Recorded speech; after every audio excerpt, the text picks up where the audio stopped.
Welcome back. The 18th South African Traditional Music Awards will go ahead as planned in Durban on the 15th of December. This after the KwaZulu-Natal government withdrew from hosting the South African Music Awards this month following confusion over budgets and the subsequent opposition by political parties. Joining us now for more on the Traditional Music Awards is founder Dumisani Goba. Goba, thank you so much for joining us this evening. Thank you. Good evening and good evening to everyone. Now, 18 years of honoring traditional music. What has kept the magic alive for the South African Traditional Music Awards? Well, there's something that was said by Reverend Musa Zondi during Prince of Wapindangene's funeral. Yes. He said, there's nothing difficult like starting something in Africa. So starting the Satmas was one of the most difficult things because traditional music, as you may know, was looked down upon, very much neglected, and we decided to start the Satma Awards to unite our different ethnic groups and tribes in our country so that we could celebrate our music together, eat together, dance together. As you may see today, the Springboks are winning and everybody is united. Of course. That's what we are gunning for as Satma Awards, is to see everybody under the flag of South Africa celebrating. Speaking of that, I mean, your overarching theme is eliminating tribalism and other divisive measures. And especially, like you say, in a country such as South Africa, we're so diverse and we come from all corners of this country.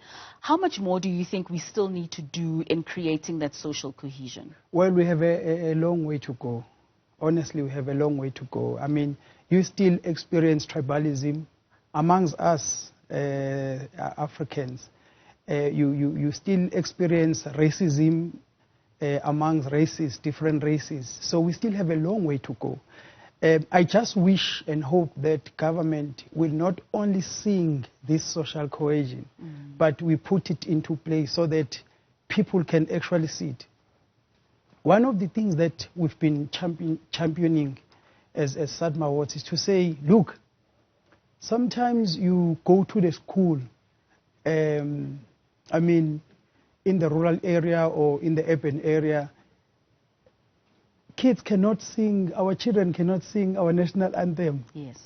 I mean, it's supposed to start there with our national anthem. And then everything else could fall into place. But it's supposed to start with our national anthem. I'm sure you have seen it in your platforms here. When there's something, people will sing and sing and sing and start miming. Of course. So it has to start there. And then the next thing is to raise our flag. The next thing, I mean, we are a beautiful rainbow nation, but we should take that into practice. Where do you think we've lost it, especially when it comes to our indigenous languages, in our culture, in our heritage and traditions? Where have we lost it so that our children are not now catching on in terms of what they need to know with regards to their heritage? I think, Pingosho, we lost it during apartheid, to be honest. When we were colonized, the first thing that the colonizers will do is to take away your identity, so that you feel stupid, you feel useless, you don't have identity. Then they start telling you about their beliefs and religions. So I think we lost it there. But even after 1994, I feel our government did fail us to a certain extent.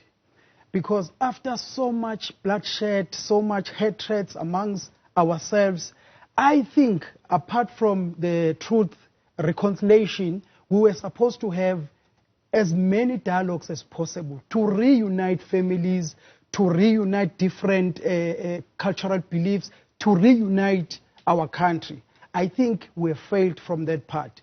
But it is not only up to government, it's also up to us. Of course. What do we do about it? Hence, the project like Satma Awards was initiated. One other thing that Satma Awards has initiated is the Solon Mahlangu award that you'd be paying tribute to. And of course, he played a very crucial role in terms of bravery and activism as a young South African during a very trying time. How are you able to invoke in young South Africans for them to be able to be brave and active and stand up for some of the social ills that they are currently experiencing in this day and age? Well, I think the likes of Solomon and many others, they did play their role. Some of them died for us. Some of them are still on wheelchairs. Some of them are still not traceable. So they did play their part. Now, in order for us to honor them correctly, yes, we need to look at ourselves now and say, what is it as young people that we can do to celebrate who we are first, to contribute towards the economy of the country? You know, there are young people now selling imkhele, selling all these things that I'm wearing, and they are able to make a living out of it. But because it is not taken serious as yet, they are not able to compete with other big guns out there. So as young people, we need to take ownership of our heritage, of our identity, of our culture, and customs. And speaking of that identity, I mean, you've introduced some new categories, and these categories include schools and universities and social media. How important is it for young people to be able to recognize, especially their contributions towards traditional music? I think it's very crucial because, you know, once we lose young people in this journey, I mean, when Satma was initiated, I was only 28 years old. Sure. So I was still under the youth category. Yes. So the most important thing is to work with young people. My age, younger than me, as young as possible, so that they embrace who they are. It's okay to play foreign music. It's okay. There's nothing wrong with that, because we live in a global state. But we need to acknowledge more of our own. We need to embrace more who we are, more than embracing Americans and Latins and so on. We need to look at ourselves and say who we are. We are South Africans, and we should sing in our language. We should talk in our language. Certainly, we are doing this interview in English, of course. As the global citizens that we are. Yes. But it's very important for young people to participate. So hence we have tapped into universities, into schools, into social media platforms, so that young people must be part of this journey. Immediately we leave them behind, this project will be no more. Our heritage will be no more. Our culture will disappear. And beyond the awards, what work is the Satmas doing within communities to keep the message alive, to ensure that we are reviving that spirit of our heritage, especially, like you say, amongst young people, but across South Africa as a whole? Well, as Satma Awards, we don't only focus on... First of all, there's something that has become a stigma in events. Earlier we spoke about summers being withdrawn and so on, which is a very bad thing. I must say it's a very, very bad thing. It's not something that we could celebrate. Of course. Whatever that went wrong, but we can't celebrate that as South African. But as Satma Awards, we more of empowerment. I'll just give you one example. There's a young woman from Northwest. He went to school, to university, and Satmas paid close to 500,000 university fees for that young person. And we have done that for many other young people. But this is an exemplary because she was doing art, heritage and culture at the university. So we proud ourselves with that. So we are not only giving awards. By the way, if I may say this, Satmas are not about trophies. If you win the Satma, you get the prize money as well, not only the trophy. In many other awards, you pay to enter. With us, you don't pay to enter, but if you win, you carry the award plus umgenandlin. Of course. And that's a very wonderful way to show appreciation, Yes. especially for artists who put in their blood, sweat and tears. Yep. Speaking of the young lady who went to school, how important is it? I mean, a lot of the times when we think of music, we think of just talent, especially when then we speak of traditional music, it's something that's just passed down from generation to generation. Yep.